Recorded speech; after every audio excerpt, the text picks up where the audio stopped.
I can't help but stop thinking about your comment about the client who was asking how long it takes to go from one level of safety maturity to the other. And in particular, whether there's anything that can accelerate that. Like, does it have to be step by step? Or could anything, even like coaching or anything here, help accelerate that movement? Compliance is indeed very important, particularly in high-risk industries. Aviation, for example, every time I get on a plane, and you would both do this regularly, I have a little look to the left and I see the pilots and the engineers, they're talking, and what I know they're doing is they're moving through a checklist, right? And it's the same checklist every flight, but I'm really glad they comply to that checklist. The interesting thing is they're not just ticking a box, they're having conversations, they're touching things and checking things. It's a real live thing. I'm not anti-compliance, but what I learned early in the piece was the more organisations sought to force compliance. Do you think the safety professionals are prepared to have this kind of discussion about, for example, safety not is absence of accidents? So to have this conversation about what is the really goals in terms of safety.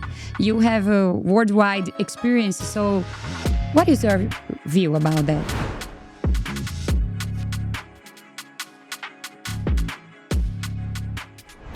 Hi everyone, and welcome back to Headline Podcast.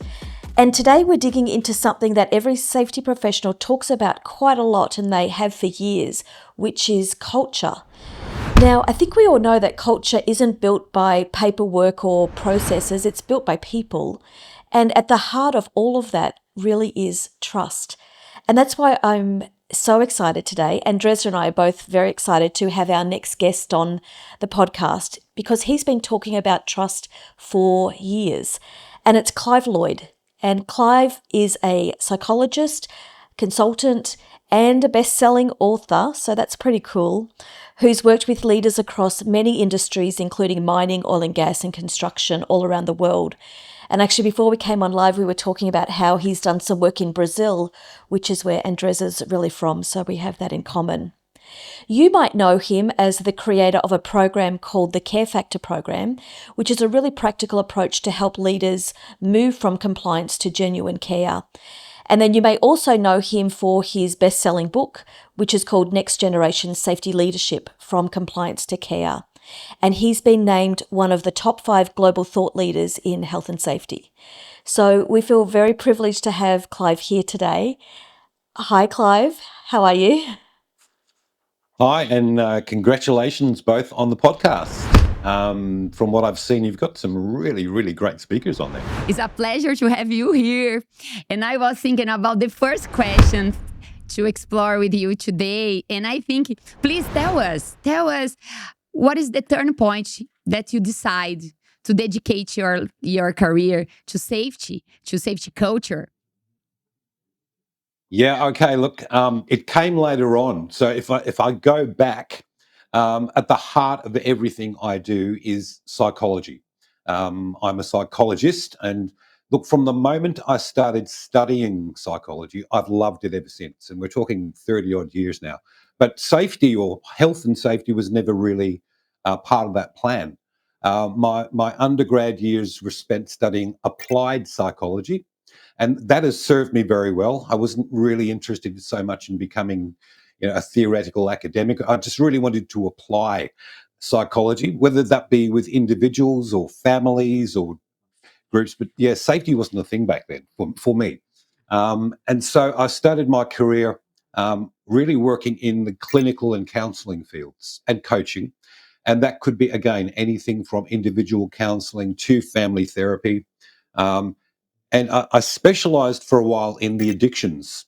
I spent almost a decade working in the addictions and also grief counselling. And it was actually grief counselling that introduced me to health and safety. And that was really not for great reasons. Organisations, mostly mining at the time, who suffered a fatality, they would bring me in to do the counselling afterwards. So that was my first look at health and safety. Not a very nice perspective to enter an industry, but really important. So the more I was doing that work, I started looking at safety, health and safety in these industries. And look, frankly, a lot of it didn't tie in with what I'd learnt about psychology and influencing people and bringing people along on the journey. And so I thought, this needs to change, basically. And so I actually started putting together the psychological tools so that we could apply them in those settings. And look, it just really took off. And then that was about 20 something years ago, 15 years ago. I wanted to extend that because what I'd learned was, as well as physical health and safety, a big indicator of safety was, as you mentioned, Megan, culture and leadership. And so I started specializing in psychological safety. And I guess in a nutshell, what we seek to do in our organization is to evolve psychological safety within organizations, knowing how that can in turn influence health and safety and psychosocial safety. So 15 years ago, we started a company called GYST. And 15 years later, that is now we've got home bases around the world, and we stay in our lane. We don't try to be all things to all people. We're a team of psychologists, and we apply psychology to help organisations evolve psychological safety. Now, that's a nutshell version. I thought I'd get through that quickly so that you can drop in, I guess, at any stage to what you view as the most salient or relevant points for your listeners. I find it so interesting, especially when you talk about how long you've been doing this and your path into health and safety, because I've been working in the field probably as long as that as well. And I remember things used to be a lot more focused about management systems and engineering control. And even this talk about psychology, I wouldn't call it woo-woo, but there was definitely some sort of objection to it. Did you see the same thing as well? And how have you seen things change over the years?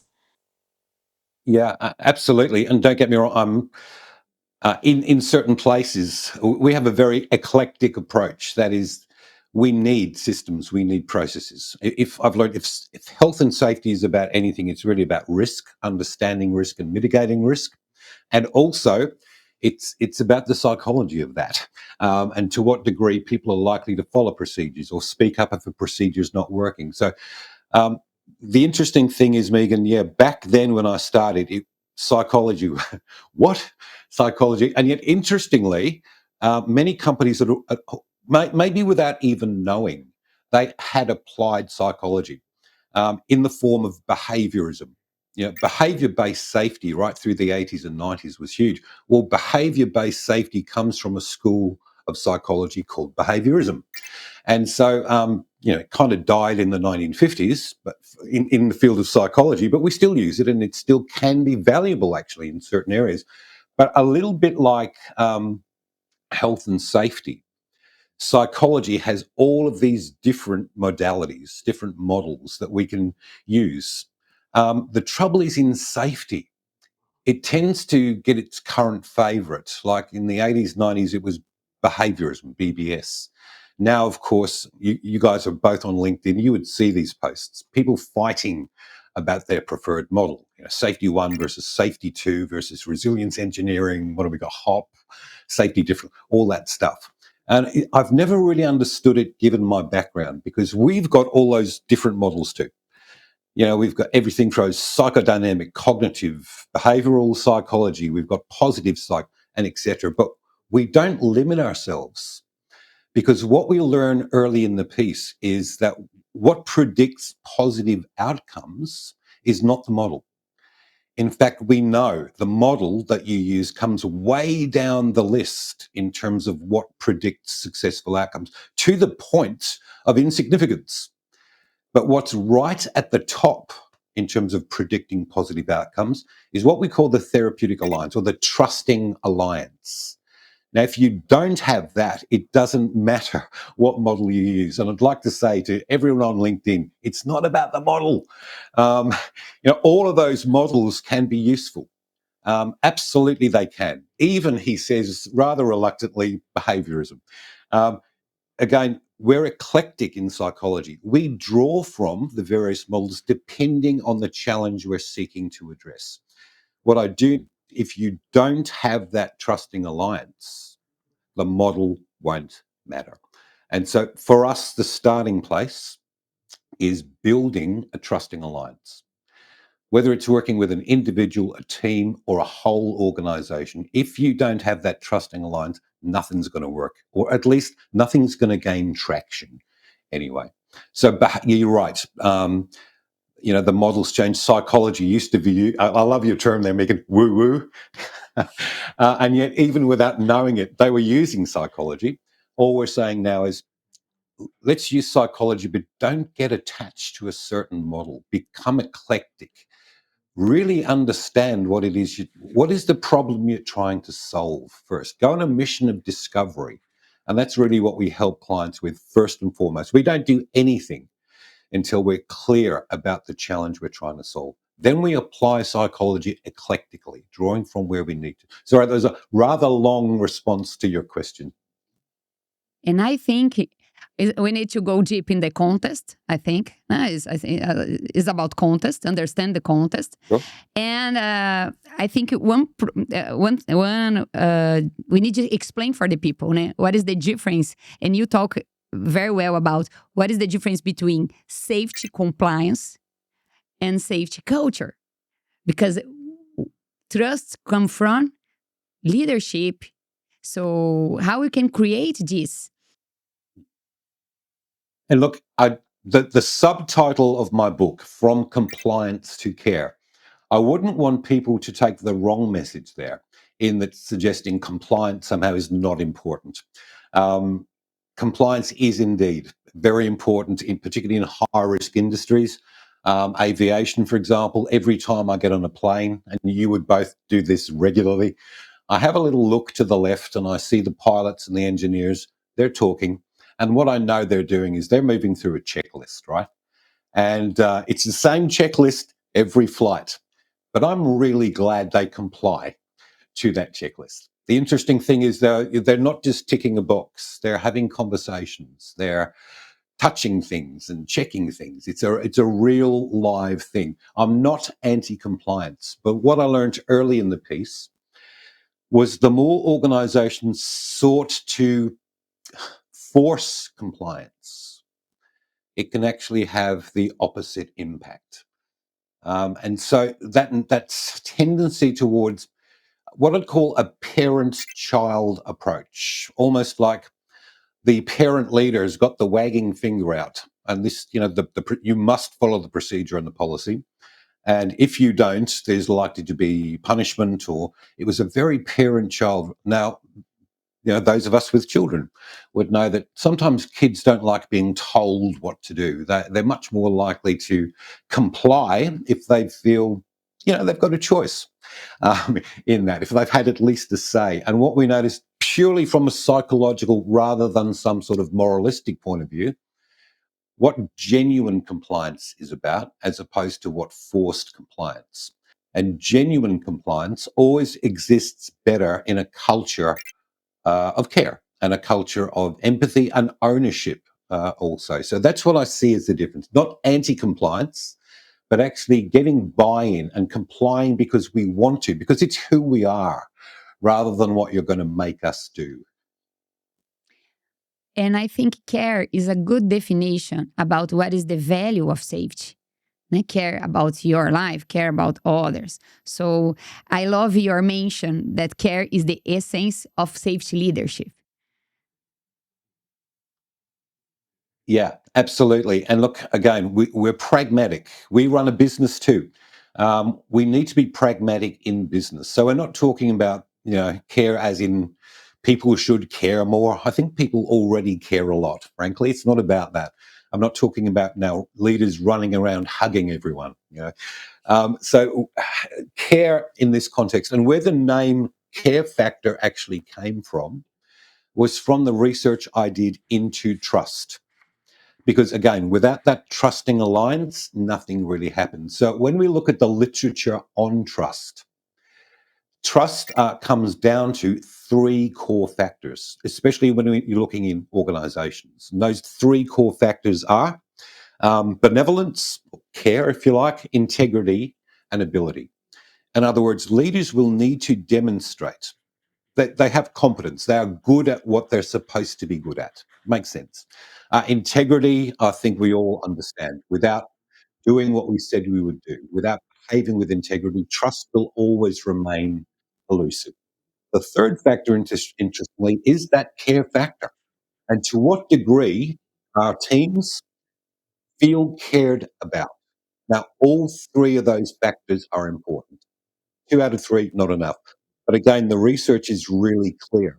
When it comes to building trust, and especially to overcoming, it is that care factor that is the most powerful predictor. And so that's why we call that program the care factor, because we tend to focus more on that different one.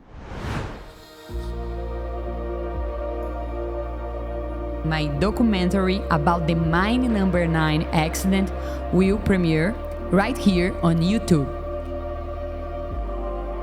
This tragedy was one of the events that inspired World Safety Day, a day to honor the memory of those who lost their lives at work. I'd love for you to join me for this premiere. Just head over to my channel at andrezaaraújo.official, subscribe and hit the bell so you will get a reminder when it goes live. See you there!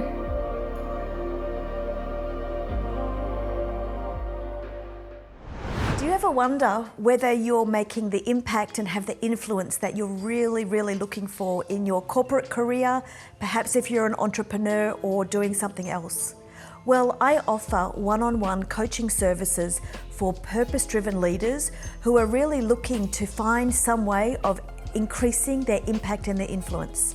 So if this is something you're interested in, give me a call, send me a DM, and I'd love to talk to you about it. Speaking about trust, I'm really curious to hear your perspective on something. You know, you often think about some people say that they've lost trust in someone or they find it hard to trust someone. Do you think it's harder for a leader to build trust the first time with someone or to rebuild it when it's broken? And maybe a second question is, how can you do that? Yeah. And look, it's a brilliant question. And it's one we get asked a lot. And look, no different necessarily to the workplace and personal lives. We've all experienced to some degree that trust can take a while to build. Equally, we can lose trust very, very quickly. A breach in trust occurs. As I mentioned in the book, trust arrives on foot, but it leaves on horseback. And so, That's a good one. again, those three factors that I mentioned apply here also. How can leaders lose trust? Well, again, they can demonstrate a lack of integrity. You know, they just lied, or they treat certain people differently. They have their favorites, and they get treated a certain way. And then maybe contractors is a common one here. They get treated a bit differently. And so there's a lack of integrity, not living our values. This is one I like to talk a lot about. Sometimes I wish companies wouldn't have a set of values on their website, because not invariably, but frequently, their in-use values are somewhat different to the values they espouse on the website. Now, why is that serious? Because the teams, the employees, they're always watching.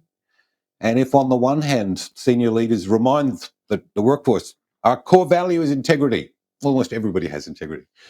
But then leadership behaves in a way lacking integrity, or what happens to trust? That decreases, and what increases is cynicism. Equally, if a leader is supposed to be really competent in a given area, but through certain actions, it becomes very clear to the workforce they've got no idea what they're doing. Well, again, trust can decrease very quickly. The third one, of course, is care.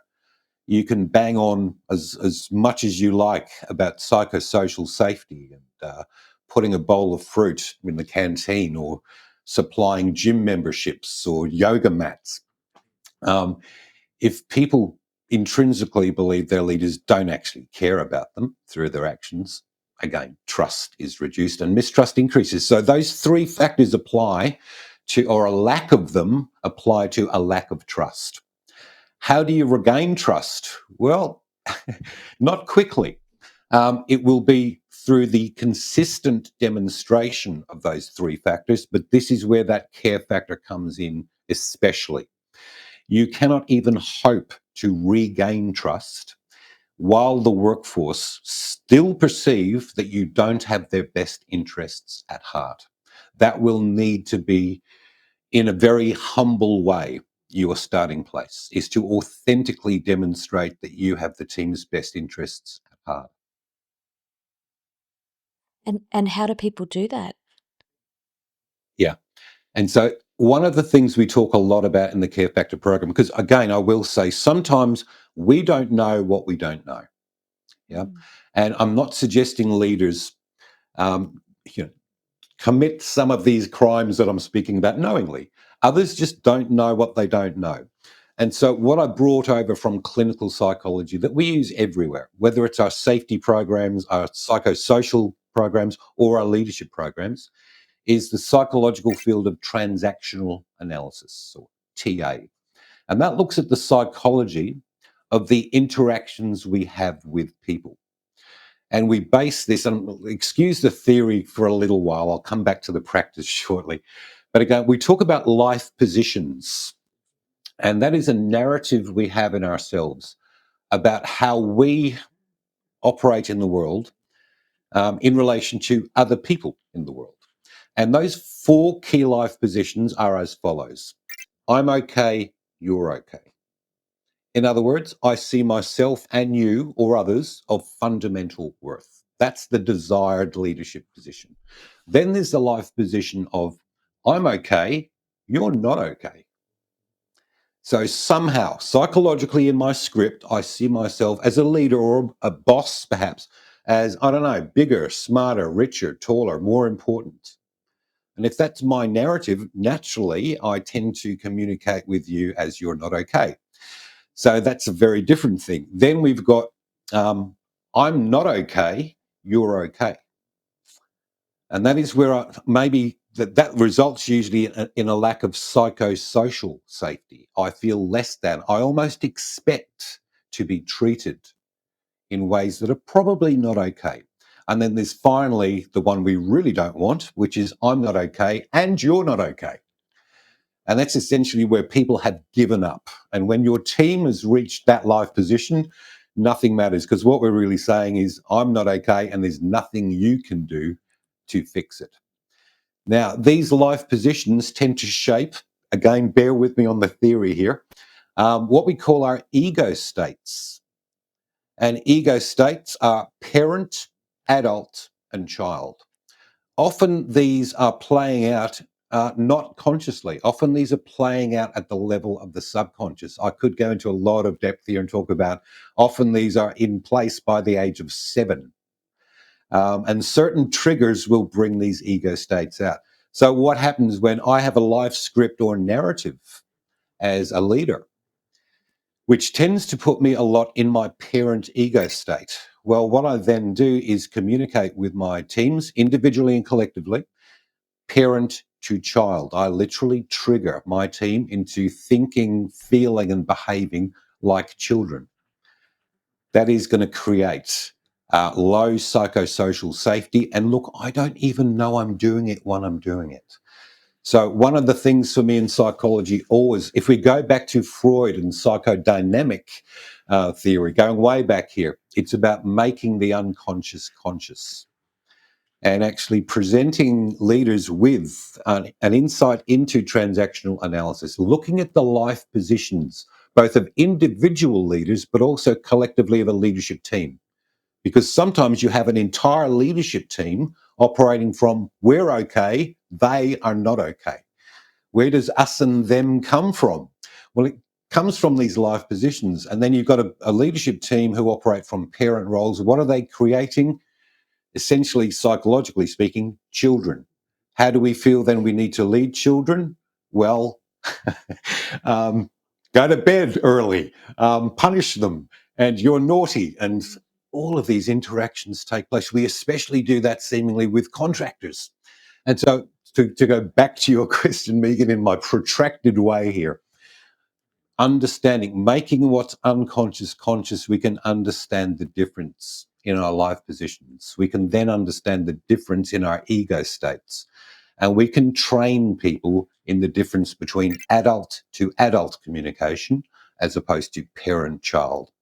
So there's a lot of time spent understanding transactional analysis and turning what maybe was formerly life positions of we're okay, you're not okay, ego states of parent-child, to we're okay, you're okay, and adult to adult transactions. I'm not saying that happens quickly, but we evolve psychological safety. We don't magically fix it. Yes, if the leaders they have pay attention and understand what is real means building trust. Yeah. Because we talk a lot about leading by example, but they really understand what is this means in the practical way. That's right. That's right. Lead by example. And again, if I go back to these ego states, sometimes we don't know what we don't know. And if I don't know that I come across as a parental figure, well, you know. So let me give you an example. This is why before we work with any client, we go on a discovery phase. Similarly in psychology, when we're doing therapy or counseling, we don't take what the client immediately comes in with as the problem. For example, addiction is a classic example. When most people present, both themselves probably, but also the public at large, they would view addiction as the problem. You know, taking drugs is the problem. Usually it's not. Don't get me wrong, we have to attend to that behavior very quickly. But as I said in my book, behaviors are not the problem. Behaviors are expressions of the problem. And if we don't understand what's underlying the need to stick a needle in my arm, for example, then just trying to address the surface behavior doesn't mean much. Now, let me bring that example to an organization. Often when clients approach us, they see a particular problem. And this is why we go into discovery mode. Often the presenting problem is not actually the problem. For example, a client came to us recently, and this is going to your point of, modeling, if you like. The presenting problem was they'd had a lot of staff leaving, their turnover, senior people too, but their turnover rate was high. Stress leave had gone up. And the senior leader, in fact, CEO, exact words were, Clive, we need our people to be more resilient. Can you make our people more resilient? Now, this is why I have an issue with resilience sometimes. Resilience is always a good muscle to build, and we can all do that. But no, the challenge with organizations is they see resilience as this individual characteristic, and their people need to be more resilient. No, resilience has a very different meaning to me. When we went on our discovery phase, which means we do a culture scan, a cultural assessment of the workforce and the leaders, we do a survey. What we found was nothing wrong with resilience here. There was just one or two brand new directors. There were huge amounts of change activities in place, none of which were handled well. There was a good amount of toxic leadership. And so it wasn't a problem with their people not being resilient enough. It was a problem of the ways that leadership were seeking to change people, sacking people left, right, and centre with little explanation to the workforce. The problem is not resilience. The problem is toxic leadership. And again, to come back to your question, Andreza, a lot of the leaders didn't even know that that's what was happening until we could give them data. You think you're communicating in this way. You think the message the workforce is getting is this. In fact, the workforce were getting. So we need sometimes to gently, to respectfully challenge with data. Leaders need data. Leaders want data. They want to know, because we need to be pragmatic. This is going to cost your business, not benefit it. You're going to keep losing people. We need to be pragmatic. Now, they're not necessarily going to buy into trust or care or all these wonderful things if there's no bottom line in it for them. Frankly, let's be realistic about this. What they don't want, though, is to lose their best people, to have reputational damage. So we need to provide them with research, with evidence, with data, that the current ways you're operating are not going to get you to the very goals you're pursuing. And if those are the goals you're pursuing, here's some better ways. I have a follow-up for it because I think people think about data and evidence certain ways, but I'm guessing that when you're doing these discovery sessions or diagnostics, that data might look different, evidence might look different than we normally expect. Can you tell us what that would look like? And also, how do people receive that feedback? Because I guess it's also feedback as well, isn't it, on their leadership style and their strategy and a bunch of things. Yeah, and look, again, I'll come to both of those points. It's very, very important distinction there between the data or the feedback we present and how we do present it, because it can be confronting. And we need to be incredibly respectful in the way that we do that. Again, we're pragmatists. We're also very evidence based. So when we're looking at discovery, we do it as psychologists would do it. That is, we will use only evidence based, reliable measures. There are way too many, I think, culture surveys out there that seem to be based on, I don't know, what people think are good questions at the time. Where in fact, there are really very good, sort of reliable and valid tools available to us. So ours has come about after 15 years of data collection. And with trust, for example, we used an established measure that's been around since 1995 and developed ever since, because we know we can benchmark that reliably and with great validity. With psychological safety, another established measure we use. So we do all of the quantitative stuff, if you like. That's all right. There's no fun in that for me, but it's very objective. But we also do qualitative surveys.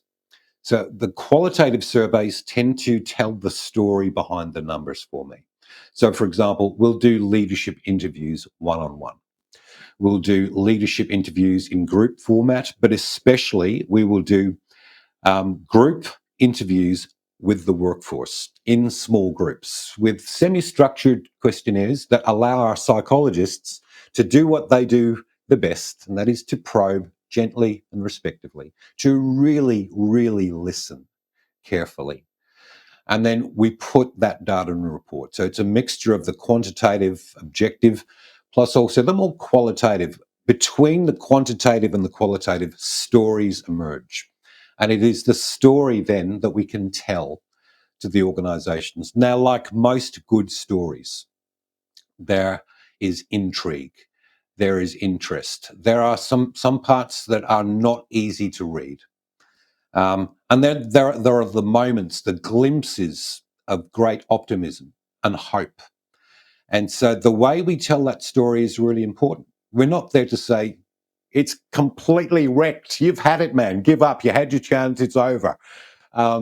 We always find, for us, and this is like coaching, right? We go back to the goal. And once we've established with the client the goal, they're not our goals, they're the client goals, but they need to be very meaningful and clear.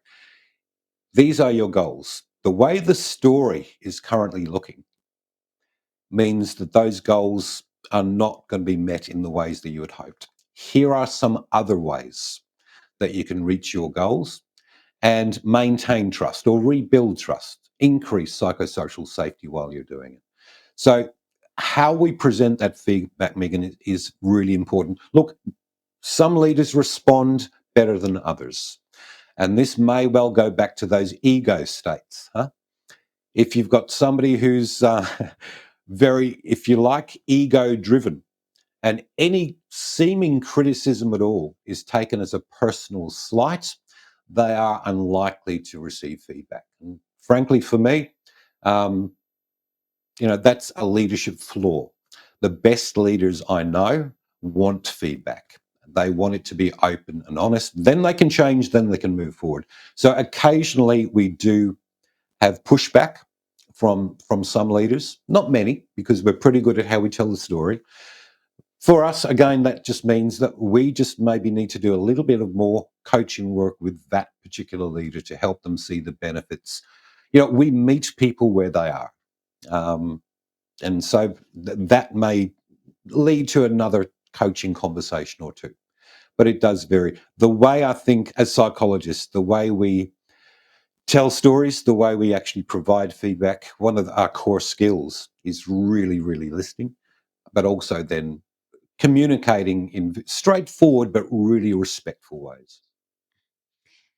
Talking about data, how do people understand, and I would like your help here, to giving us the right concepts about data from safety climate and safety culture, because they are different. They are different. In fact, look, the whole notion of safety culture can indeed be questioned and should be questioned. It means different things to different people.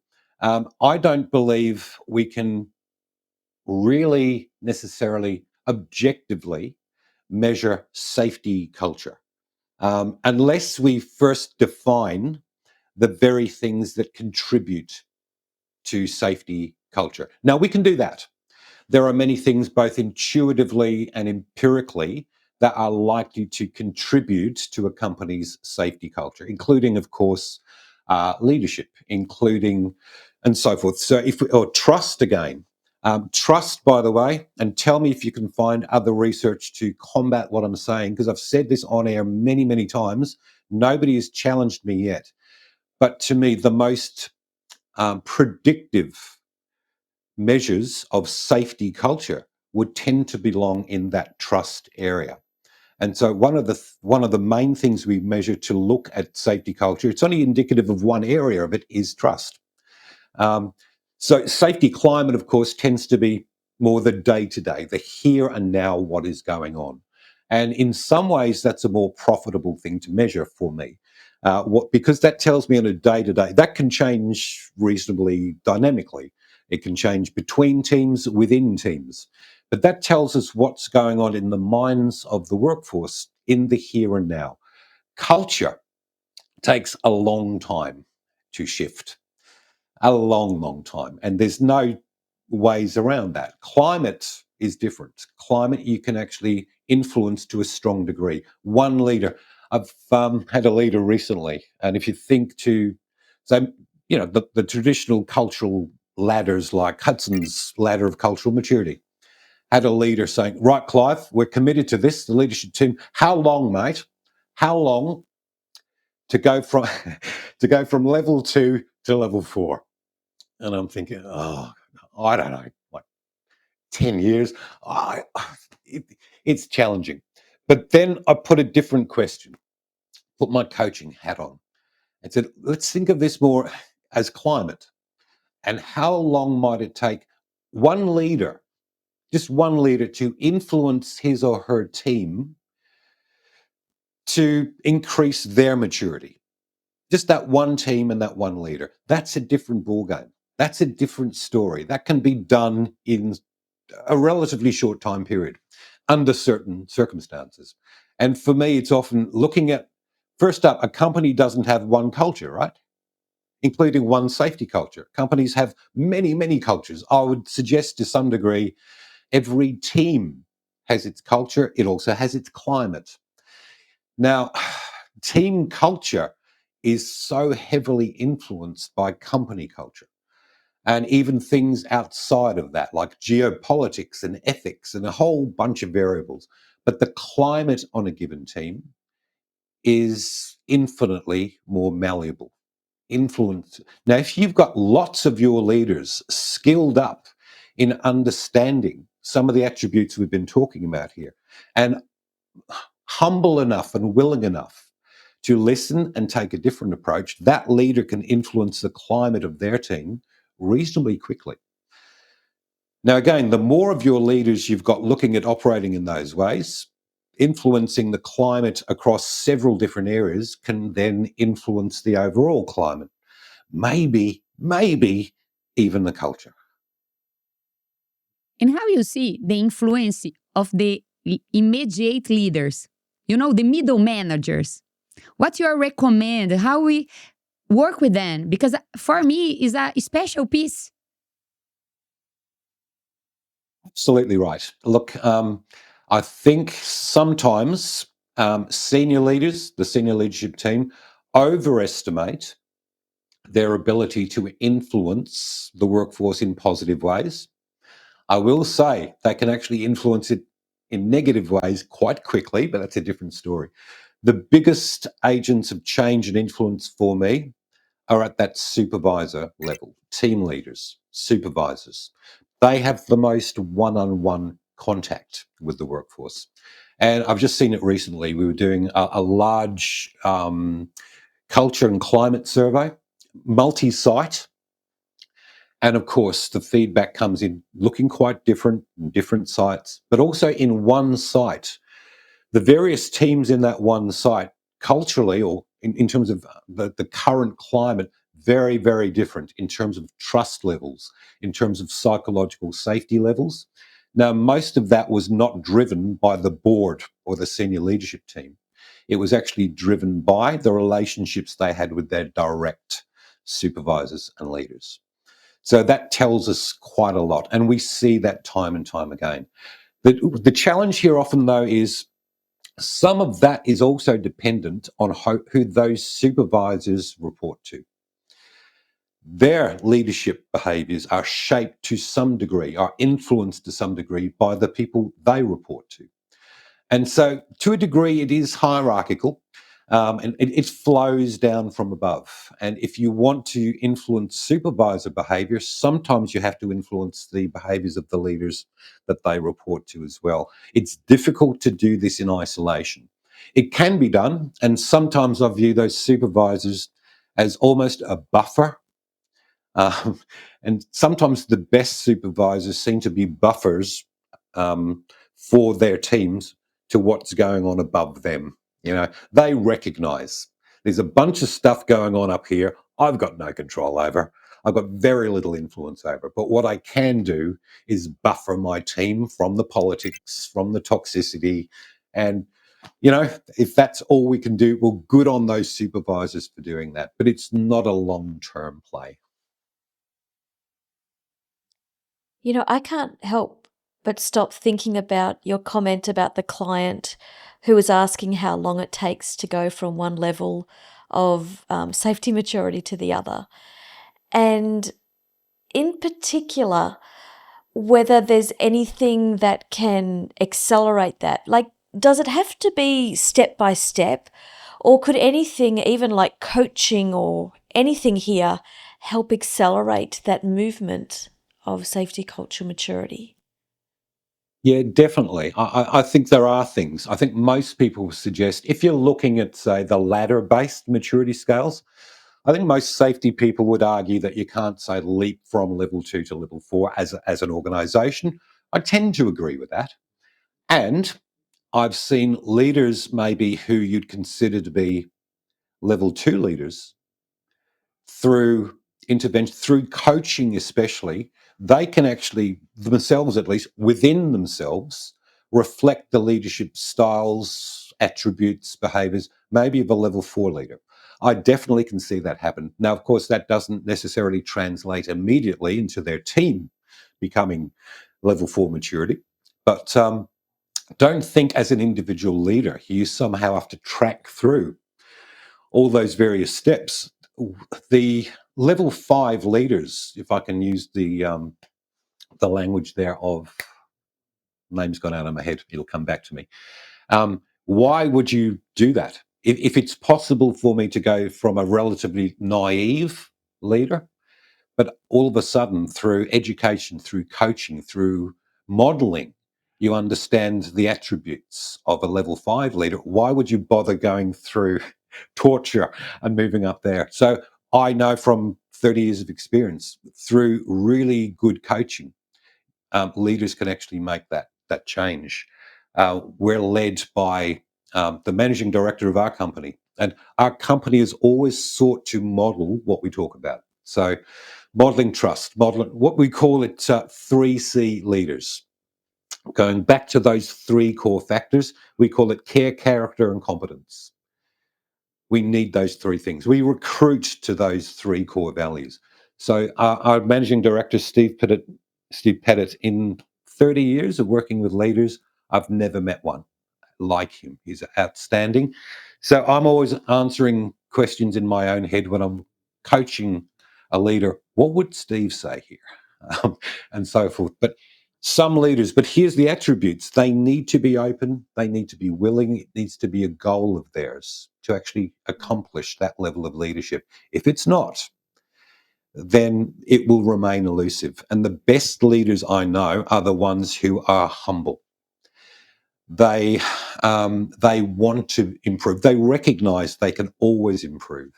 And those 3 core aspects of care, character, and competence, those are the grounding that we use across everything we do, whether it's our coaching, whether it's our programs, because without those 3, it's just not going to happen. So again, in a protracted way, can you, as a leader, go from level 2, relatively naive, to exceptionally mature, humble, outstanding leader? Yeah, absolutely you can. Again, with the clause, that doesn't mean your influence will be instant and automatic with your team. Trust arrives on foot, leaves on horseback. That can take time, but it will. You will influence, without doubt.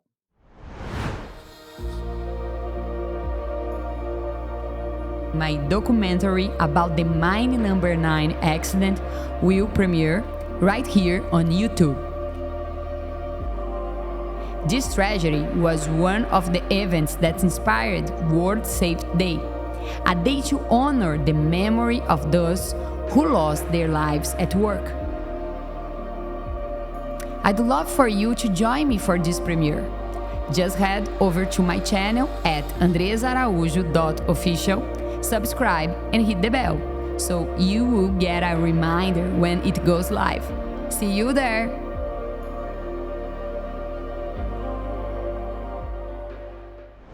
Do you ever wonder whether you're making the impact and have the influence that you're really, really looking for in your corporate career, perhaps if you're an entrepreneur or doing something else? Well, I offer one-on-one coaching services for purpose-driven leaders who are really looking to find some way of increasing their impact and their influence. So if this is something you're interested in, give me a call, send me a DM, and I'd love to talk to you about it. Because you're talking about coaching as well, and I know that's something that you do talk about quite a bit, and you do as well. I find it an interesting topic, coaching, because for safety professionals, we've been taught for a long time, there's certain things that you do, whether it's training, influencing in certain ways, but you sometimes see some objections about the term coaching and how it fits in a safety context. Do you have a point of view on that? I do. Look, coaching is essential to us in the works that we do. We're not naive enough to think that, once we've done the discovery phase, we understand now clearly what the challenges are. We then devise with the client a bespoke intervention, which can be workshops. It can be, we understand that in the longer term is going to achieve some things, but if you want long-term, lasting change, coaching's essential. We're talking about changing habits a lot of the time, habitual ways of thinking about leadership, ego states that may well have been there since the age of 7. That is not going to change in the longer term because of a 2-day workshop. So follow-up, embedding through coaching is essential, whether that's coaching at a group level or coaching at an individual level. So coaching for me is crucial, including, and I don't necessarily differentiate safety leadership from leadership here, but let's go with safety leadership or looking, absolutely, coaching is essential. The thing is about coaching, the way we view coaching, we don't even have to be the subject matter experts though, right? We just have to be really good at coaching. And coaching for me, again, comes back to those essential components of getting really clear first and foremost about the goal. Is the goal what we actually thought it was? Is our goal zero incidents? Because some leaders in their safety goal, that's their big goal, right? We want zero incidents. Right, let's talk about goals. Let's talk about goals and how achievable they are. Let's talk about short-term, immediate goals and longer-term goals. So getting really clear about safety goals that are meaningful and that we can measure. Again, we need to be very pragmatic about that. Once we're clear about the goal, well, then, of course, we need to understand, again, through diagnostics, through discovery, where we currently are. And you could almost apply just a simple GROW format to here that you'd both be very familiar with. But I think ongoing coaching in this area is absolutely crucial. I will say something that we took from clinical psychology is we view it as unethical to have clients become dependent on us. In psychology, no, you never want a client to be dependent on us. We're the same, and it might not be a great business model, but we don't want clients to be dependent on us. We'll do what we can do best, but ultimately we should be working with you as a client so you can do this and embed this for yourselves. And often that is, of course, creating your own team of coaches, which is often what we do. We will create within the organization a team of coaches that can do the ongoing work. We're always there. They can always give us a call and get back for a refresher, or if there's new research to do that. But we see our work ultimately as really helping those organizations to embed the ability to coach themselves. So coaching for me, again, in short, crucial. Do you think the safety professionals are prepared to have this kind of discussion about, for example, safety not is absence of accidents? So to have this conversation about what is the really goals in terms of safety. You have a worldwide experience. So what is your view about that? And Megan mentioned before about 30 years ago, 20 years ago, psychology was woo-woo.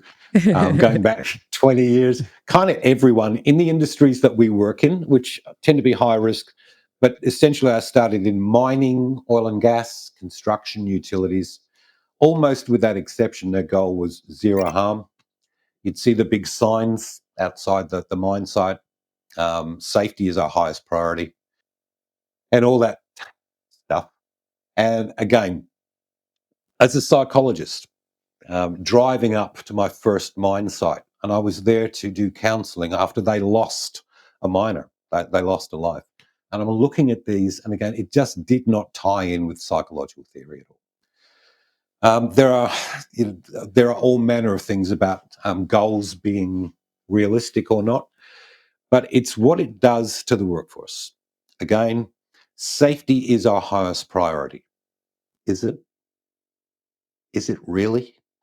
Is that something the workforce has evidence for? Because that same visit to the mine site, they'd had other incidents leading up to that. And I always remember this, a guy had had quite a significant injury, but they brought him back to work on light duties, right? And the reason for that is so it didn't count as a lost time injury. So this was done purely for metrics because they want to avoid having a high TRIFA score. And every time they do that, what is the workforce thinking about that big sign out the front? Safety is our highest priority.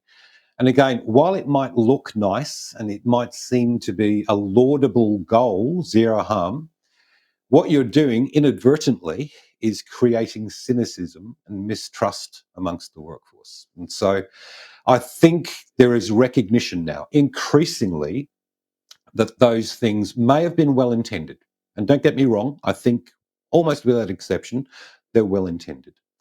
It's just from a psychological point of view, they are counterproductive, generally speaking. I think there is growing recognition in that area. Let me give you an example here in the construction industry, which tends to be very contractor based. So you've got your client and then you've got a series of contracting companies, very common. If that client has a goal of zero harm, in fact, some of these big clients, one of them calls their safety people zero harm managers. That's their job title. Talk about setting people up to fail, all right? But if they're big on the zero thing, of course, when they're looking at their contracting companies to tender for work with that client, what does the contracting company think they need to demonstrate? Well, that's a low TRIFR, right? What sort of behaviours could that drive in the leadership? If they don't have to report a TRIFR, they won't, because they know if their TRIFR is 1% or 1 decimal place higher than the competition, they likely won't get that job. Again, it's the law of unintended consequences, where we want this goal, but the way we actually put it forward has unintended consequences, like non-reporting, like not speaking up. And it's what I refer to as the Cobra effect. And it's just right throughout safety. I'm not sure if you guys are familiar with the Cobra effect. If you're not, a reminder maybe for some of your viewers or listeners, this is a lovely anecdote that came out of India when India was under British rule. And at that time, the city of Delhi was overrun with cobras, deadly snakes attacking people and killing people. So again, the well-intended intervention from the government at the time was right. Let's do something about this. We will now put a reward out, a bounty on the head of all cobras. That is, if you capture a cobra, you bring it to us, we'll give you some money for it. All right, classic behaviorism. All right, getting a reward for a desired behavior. So well intended, seemingly a good idea, except of course, human beings being what we are, what started happening is people started cobra farming, right? They literally farmed cobras. They would take them en masse to the government and say, here's a lot of cobras, give me a lot of money. And so, of course, the government said, well, no, forget that, it's over. And so think about what happens next. All these people with cobra farms, they can no longer get money for them and it costs money to feed them. What do? They let their cobras go. And it made everything much worse. So the Cobra effect is known as the rule of perverse incentives, a well-intended intervention that makes things worse. And safety historically has had lots of Cobra effects, whether it's zero harm, whether it's TRIFR rates. To go back to your question, Andreza, less and less so as we evolve, as people understand the psychology behind these well-intended Cobra effects, we are starting to move away. I think that movement has picked up momentum based on research. There's lots of research around TRIFR rates, for example, showing that they really aren't helpful.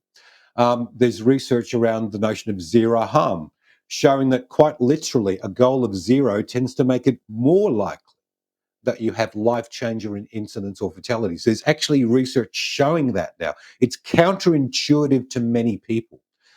And again, while we're moving away from that stuff, there are still pockets of resistance to that. I did put a post up on LinkedIn. It was a poll, one of those annoying polls on LinkedIn. But my poll was, given that current research is suggesting that a goal of zero can do more harm than good, if research continues to suggest this, would you continue to embrace a goal of zero?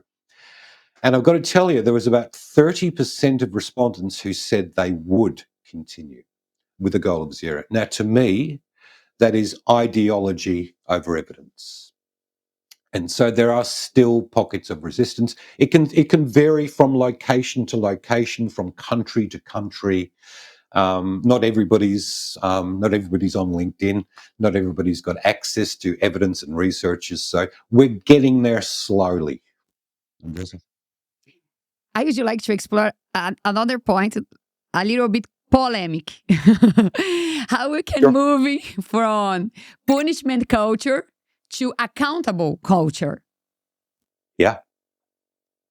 That's a fantastic question. And it's one that we spend quite a lot of time looking at, because we are not anti-accountability, far from it. In fact, within our organisation, I think it's one of the most accountable organisations I have worked with. I need to be accountable to my team and my fellow leaders, and everyone needs to be accountable to everyone else. So we are pro accountability. I don't think I've ever heard blame used within our company in 15 years. I don't recall, blame in the traditional pointed finger, it's your fault, and so forth. So we do need to distinguish. I think the two terms, blame and accountability, are muddled up a little bit, and they're not the same thing. Blame, for me, psychologically speaking, it's an emotional process where we almost look for a scapegoat. We revile them. We infer there's a badness about their behaviors or their choices or their attitudes. And to quote Todd Conklin from, if you like, the HOP literature, blame fixes nothing. Now, having said all that, blame is absolutely natural. Blame is human nature. When we get triggered, we've done this at work and we've done this at home. And I often say this to leaders, all right? You would have had times with your spouse where you have blamed them, and you may have felt very justified in that moment. But then the follow-up question, how did that work out? It never works out well. It usually sets up reciprocal blaming. But it is human nature to blame. It's usually our first instinct or reaction after our buttons have been pushed, after we get triggered. I get that. It doesn't mean we'll stop blaming. And again, I never say to anybody, you must stop blaming. All right. It doesn't make any sense. We probably will go on blaming. I will say, just understand it won't fix anything. It'll probably make things worse, but we will do it. Now, accountability is somewhat different. And we ask different questions. Right? With blame, it's, well, who is to blame? Why would they do that? What should the punishment be? Accountability is understanding that, yeah, I may have made a poor choice and I can be held accountable for that poor choice, but I'm also going to ask, instead of who did that, why did you do it? What happened? Why did it make sense to you at that time? Again, what was the context behind that? Again, like the CEO I mentioned, blaming people for not being resilient enough. That's going nowhere, as opposed to, why is it that people are leaving? Why is it that people are understanding the context? My favorite example was from recently. I was doing after an incident, and to be fair, one of the operators had taken a shortcut. It was seen. It was indeed on CCTV camera, which is a whole other thing we could talk about. But anyway, in fact, the guy said, "Yeah, I took a shortcut." Now, instantly, that guy was taken off work, pending an inquiry. He was blamed for the incident. And again, that message is being heard loud and clear by the rest of the team. But when we looked at the context, that team, a team of contractors, by the way, they had been set a deadline by the client. Deadline. Now, isn't, in the safety context, isn't that an interesting word? A deadline. Now, it turns out that the last time they missed that deadline, there were severe consequences for that contracting company. It turns out that this shortcut the guy had taken was something they'd been taken for the last 3 months or so. Nothing bad had happened, and they managed to achieve the deadline by taking shortcuts. Now, of course, something went wrong. There was an incident. Now, you could blame the guy who took a shortcut. Now, we can hold the guy accountable for his part in that. But really, are there other areas of accountability here? I think there are. I think the fact is that we've been allowing the shortcut to take place just to reach the deadline that we imposed. I think accountability is multi-layered, and it is not for a scapegoat to cop all the blame. It is rather for us to be humble, engage in humble inquiry, to use that wonderful term from Ed Shine, and look at how did we contribute to that? What is our accountability in that? Was the deadline realistic? Clearly it wasn't if people need to take shortcuts. So human nature is to blame.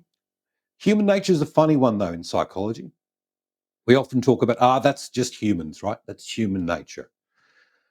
You could argue that human nature is going to the bathroom in my pants. Right? That's human nature. Most of us seem to outgrow that quite nicely. And what I will say for leaders is, while our first instinct is to blame, one of the best leadership skills I can suggest out there is to get into the habit of pausing before you respond. Because if your buttons have been pushed, and they will get pushed, if you've been triggered, and you will get triggered, the quicker you react, I will guarantee it will be parent or child, it will be full of blame and accusations and pointed fingers. The best leaders I know almost always will pause before they respond.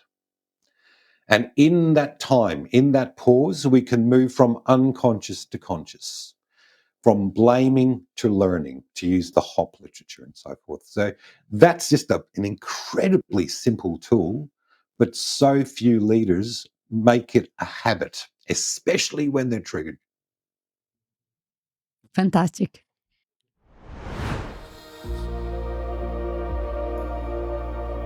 My documentary about the Mine Number 9 accident will premiere right here on YouTube. This tragedy was one of the events that inspired World Safety Day, a day to honor the memory of those who lost their lives at work. I'd love for you to join me for this premiere.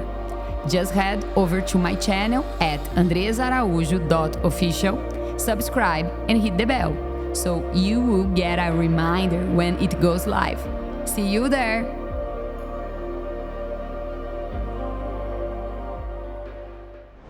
Do you ever wonder whether you're making the impact and have the influence that you're really, really looking for in your corporate career, perhaps if you're an entrepreneur or doing something else? Well, I offer one-on-one coaching services for purpose-driven leaders who are really looking to find some way of increasing their impact and their influence. So if this is something you're interested in, give me a call, send me a DM, and I'd love to talk to you about it. You know, one thing that really strikes me during our conversation here today is how important language is. And everything that you're talking about, Clive, you know, whether it's the way that someone responds, whether you are able to pause before responding to something, the words that you choose, all of that, I think it's down to language. Oh, a psychologist loves to hear that observation. One of the things we're trained in the most in psychology, as well as listening, is language. Language is not neutral. Language has a major impact. And so we're very, very mindful of the language we use with our clients, whether that's in clinical settings or family therapy settings, or indeed in coaching sessions or in communicating with the workforce and our own team within GYST. We're very, very mindful of the language that we use. Again, questions are part of that language, and as well as language more generally, the questions that we ask, both of ourselves and of others, one of the biggest ways to influence people. If we go back to blame and accountability, just look at the difference in the language, look at the difference in the questions. Who is to blame? Why would they do that? What is wrong with them, as opposed to what happened? What was the context here? What are we going to learn from this? And so, again, consciously framing our language in those ways. That, of course, is a skill set. Learning to frame situations We were talking earlier about ego states, maybe having formed by the age of 7, and sometimes. You can often hear people when they're triggered by a parent leader, they will go and use child language. I was doing some coaching the other day and I was saying, so it sounds like you don't feel safe to speak up. I'm wondering if you could tell me a bit more about that. How come? What would stop you speaking up? Listen to these words. This was his response. Because I might get in trouble. This is a 46-year-old guy. And yet that I might get in trouble is child language. It's what we say when we might get busted by our parents. As a 46-year-old adult, I can't actually be in trouble in that sense anymore. But we revert to that narrative. And narrative therapy is a whole field of psychology. And again, Megan, it's purely based on understanding the language that we use. Becomes for us, again, if I go back to TA or transactional analysis, we talk about life scripts. The script we've written for ourselves about how we find ourselves in the world, how as a leader I would operate. And we don't know what that script is until we really start getting conscious of it.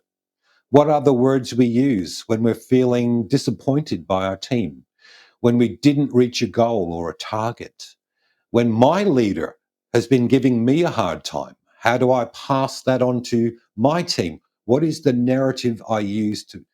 Again, language is absolutely crucial. And for us, when we are coaching with leaders, language makes up quite a strong part of that.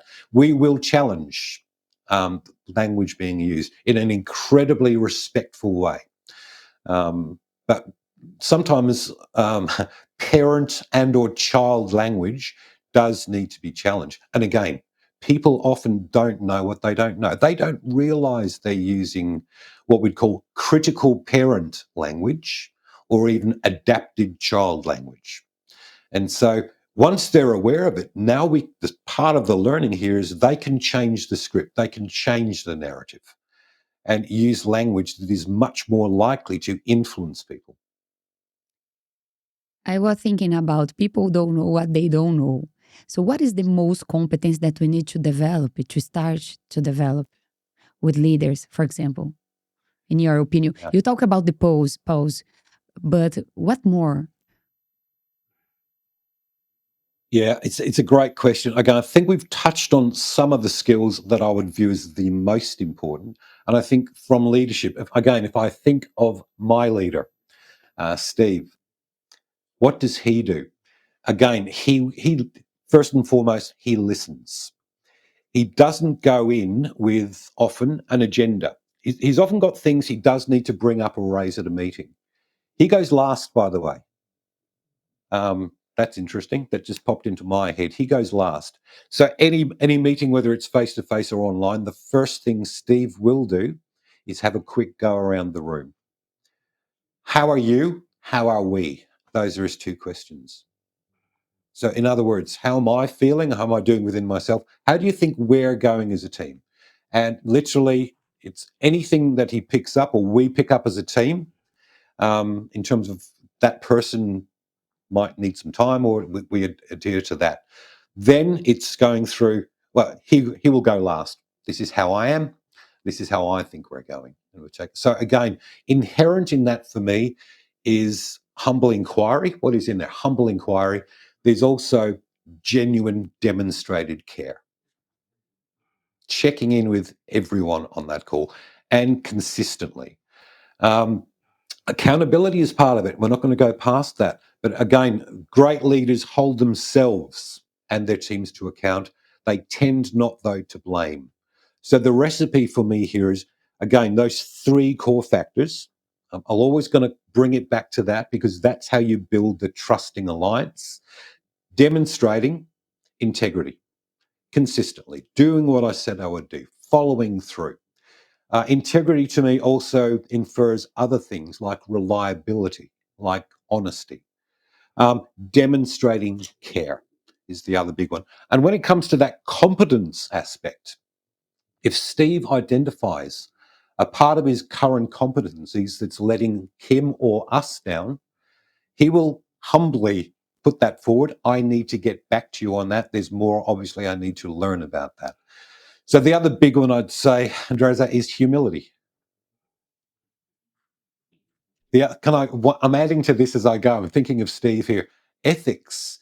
And I think ethics is not something that's spoken about anywhere nearly enough in the safety arena, let alone leadership more globally. But again, we've got all the lovely goals, zero harm. We've got safety's our highest priority. Often what I've found, though, is a lack of ethical conduct in the C-suite, in the boardroom, in the SLT. And if that is we're buying the cheapest contracting company, if we're going to fire the contracting company because they just had an incident or they didn't reach a deadline, anytime they breach the care, character, competence things, that flows down. And so for me, ethics is part of leadership. You could argue it's already part of the integrity factor, but I think ethics is spoken about not nearly enough.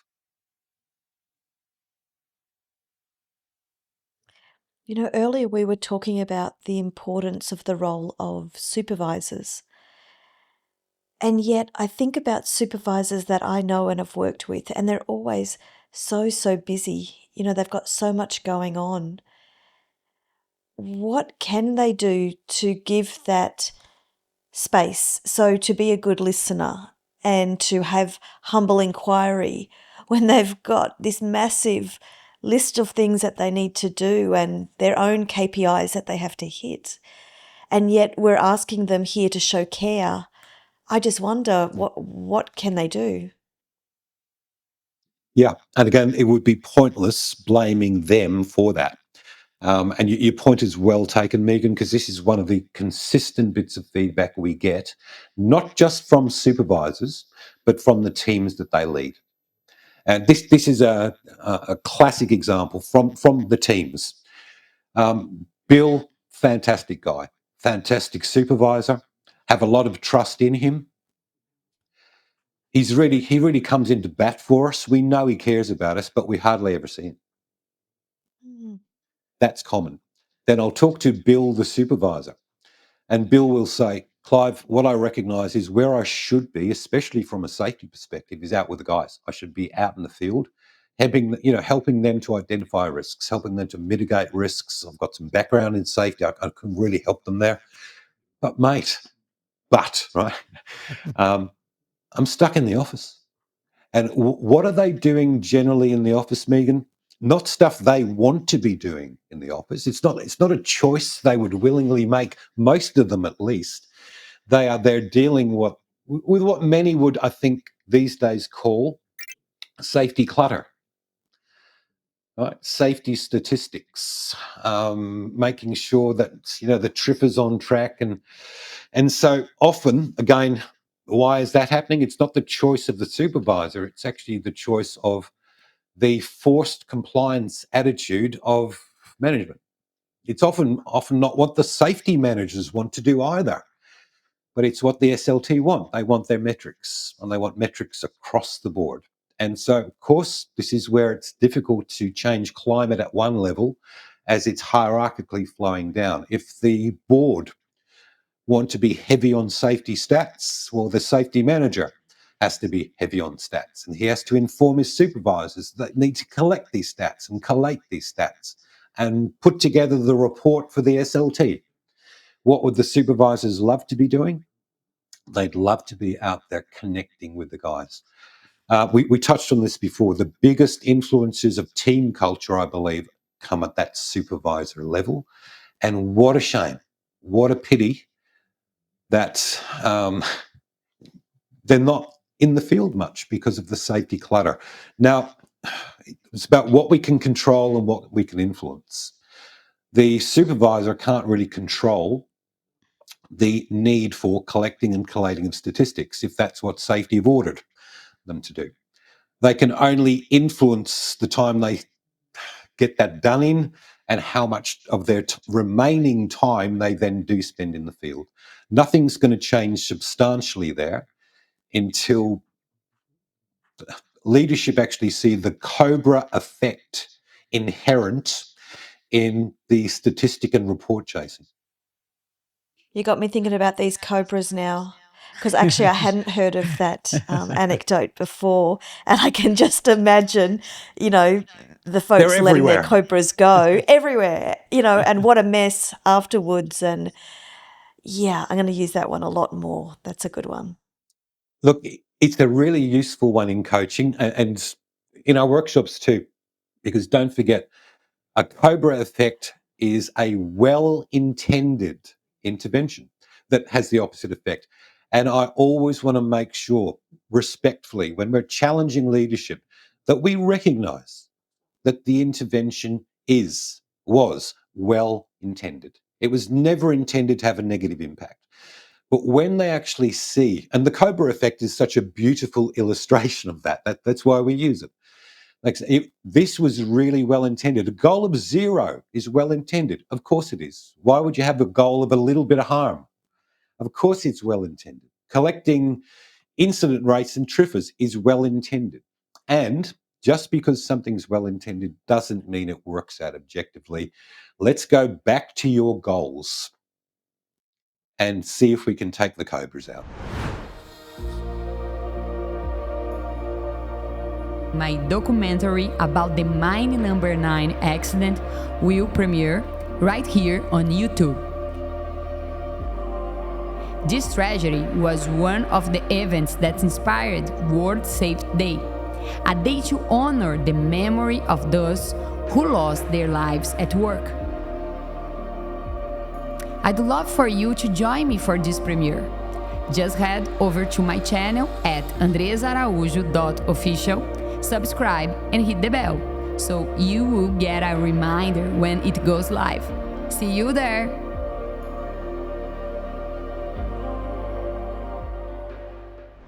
Do you ever wonder whether you're making the impact and have the influence that you're really, really looking for in your corporate career, perhaps if you're an entrepreneur or doing something else? Well, I offer one-on-one coaching services for purpose-driven leaders who are really looking to find some way of increasing their impact and their influence. So if this is something you're interested in, give me a call, send me a DM, and I'd love to talk to you about it. You mentioned before about contractors. What is the best practices in terms of safety culture with contractors that you can share with us? Because I think it's a big issue. It's a huge issue, and it's one that we need, I think, to put more focus on. And I'll share where my passion came from on this, and that when I was doing that early work, attending fatalities or working after fatalities, 4 out of 5 of the fatalities were contractors. 4 out of 5.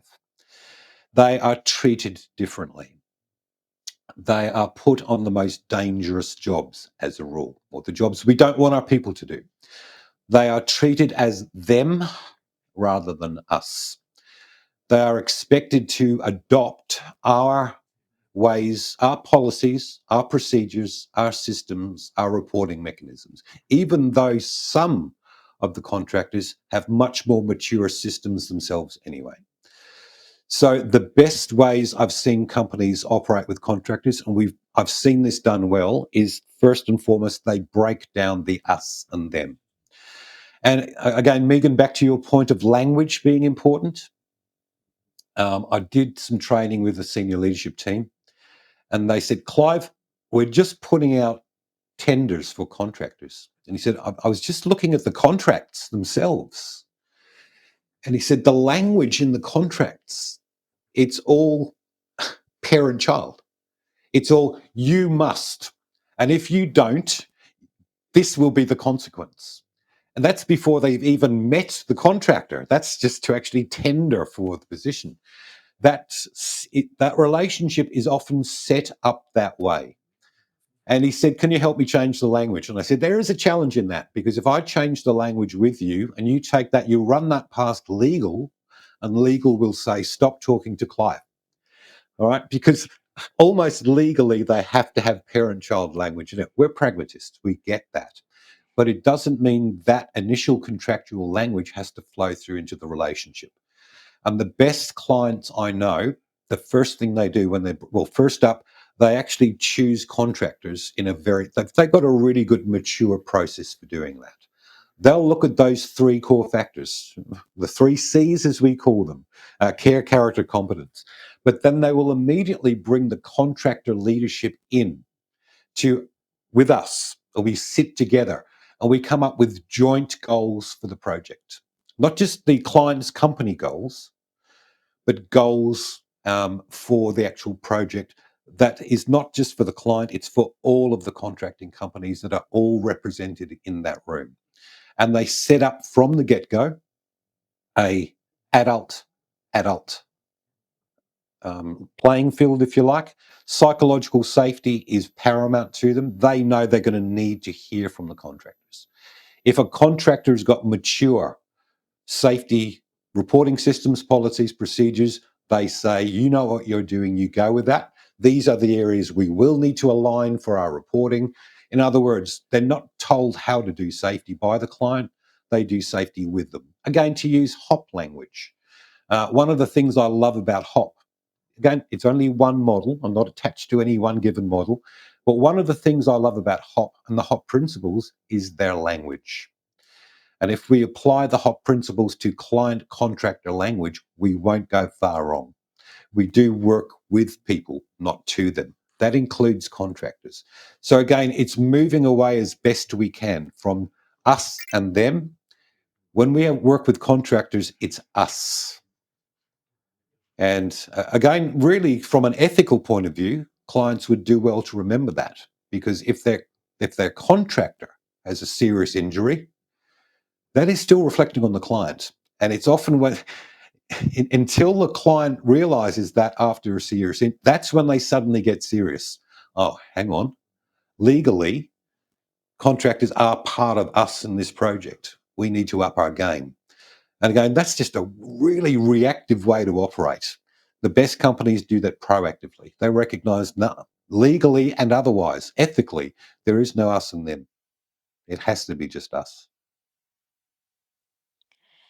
You know, one of the biggest things I'm going to take away from our conversation today is this concept around the adult, the parent, and the child.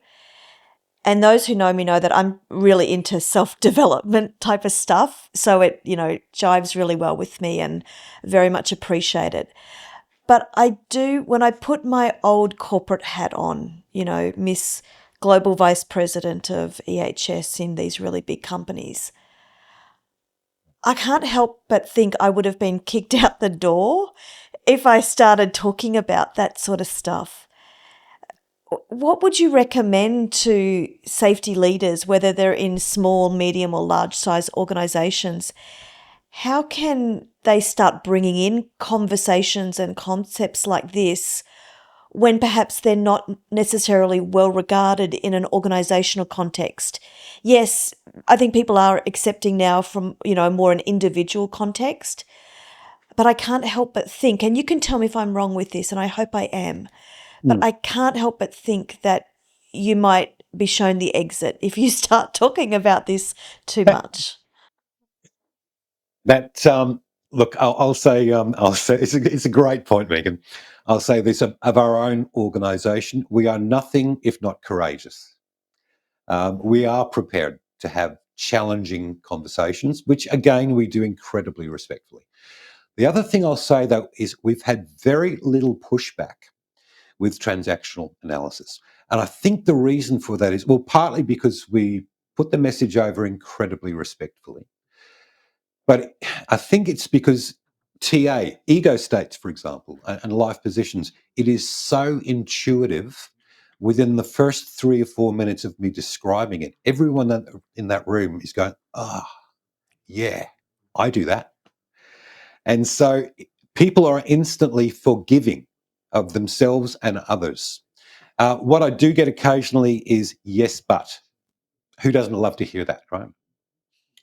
What I've learned about that expression in psychology, yes, but, is usually anything before but is bullshit.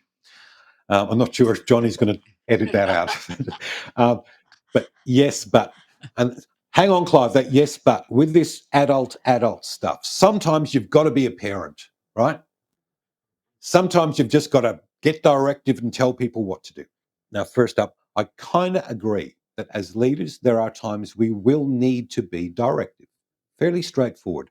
Emergency situations, for example, you don't necessarily want to be worried about, am I adult here? But what I said was, you can draw from that parent ego state, but you can do that consciously. It doesn't have to be a parent reaction. You pause long enough, you can actually be incredibly directive from the adult ego state. It's just about language. It's just about choosing adult language rather than parent reactions. And so a lot of the education we do once people are accepting of it is we teach them adult vocabulary. Now, most people actually get it in a very quick role play. But a part of our embedding suite, we do webinars, for each part of the training, is literally what is adult language? How does it differ from parent-child language? And it's sometimes about increasing and building sometimes kind of a whole new vocabulary as we recognize how much of our leadership vocabulary comes from a parent ego state. I don't have these days, I don't have a very strong critical parent vocabulary. It's still in there sometimes. I do, I'm aware, have quite a strong child vocabulary. I'm really playful with the team. And sometimes as a professional, I need to be reminded that, yeah, playful is okay, but, I'm in an organization and I need to stay adult to adult most of the time at least. Yeah. We do get a bit of pushback, Megan, but I think you might be surprised how willing most organisations are to take parent, adult, child and transactional analysis more generally on quite quickly. And as you say, when people can recognize it themselves and it makes sense to them, which I think for most people it does make sense, then it's more just a translation of that into an organizational context rather than bringing in something totally new that people haven't ever heard about before or Absolutely. felt before. Yeah. Yeah, and they can extrapolate what we're talking about in the business context to away from work too. They suddenly get that flash of insight. Maybe that's why my wife turns her back on me and starts walking away sometimes, huh? Because I've gone into this discussion as a parent rather than an adult. Yeah. Kind of right. Kind of right. Kind of right. I'm interested to know your envision about the future of safety culture over the next 10 years. The next 10 years, Andreza, I'll get the crystal ball out for that one. 10 years, I'll probably have a lot less to say because I'm pretty sure in 10 years I'll be retired. But let me go to this direct. I think possibly we're going to hear maybe a little bit less about safety culture overall than we currently are. But what we might start hearing more about is climate, safety climate. I also think what we're going to hear a lot more about are the things that contribute to safety culture. So I think, and already this is beginning, I think we're going to hear a lot more, for example, about psychosocial safety, which is one of our three main pillars. Psychological safety, we're already hearing quite a bit about that. I don't see that going away. I think as we recognize and as the research continues to demonstrate outcomes associated with that, I think the research is getting clearer and clearer on the benefits of variables like psychological safety as a major contributor to culture and safety culture. So I think those two areas, psychosocial safety and psychological safety, are going to be absolutely huge. What I'm really curious, Andreza, about in the next 10 years is where AI fits in here. I mean, the pace of change here is extraordinary. Within a 6-month period, it's extraordinary. In 5-10 years, gosh, it's going to change the whole scope of how we look at safety generally. safety leadership generally, safety education generally. So AI is going to be through the roof. But I think what won't change are the things that are universal contributors to culture. And for me, those universal attributes of culture will be trust and, of course, mistrust, psychological safety and psychosocial safety. I think those are the three big areas that are going to keep gaining momentum. And then probably somewhere in the next 10 years, they will be firmly affixed to AI. And I'm not sure how that's all going to pan out.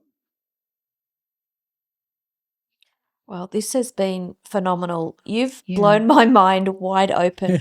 Because do you know something? I don't think I've ever heard you talk like this before. And I know you do a lot of talks and training and webinars and obviously with your clients. But to have such a intimate discussion with Andreza and I about all of these elements has got me really thinking quite differently about health and safety and culture. And then the biggest one is trust. And maybe I won't think of psychology as being woo-woo anymore, but see the enormous My job value is that done. it can. Your job is done. Your job is done. I appreciate it. Thank you I so think, much, Clive. well, let me thank you both. I think you're right, Megan. I think this podcast with you has been different to what I often talk about in podcasts. And I think that's because of who you are, your willingness to ask some really insightful questions. I do feel like I've had a bit of a workout here, but also for your willingness to listen and probe. Today, for me, was much more about what I love to talk about, and that is psychology.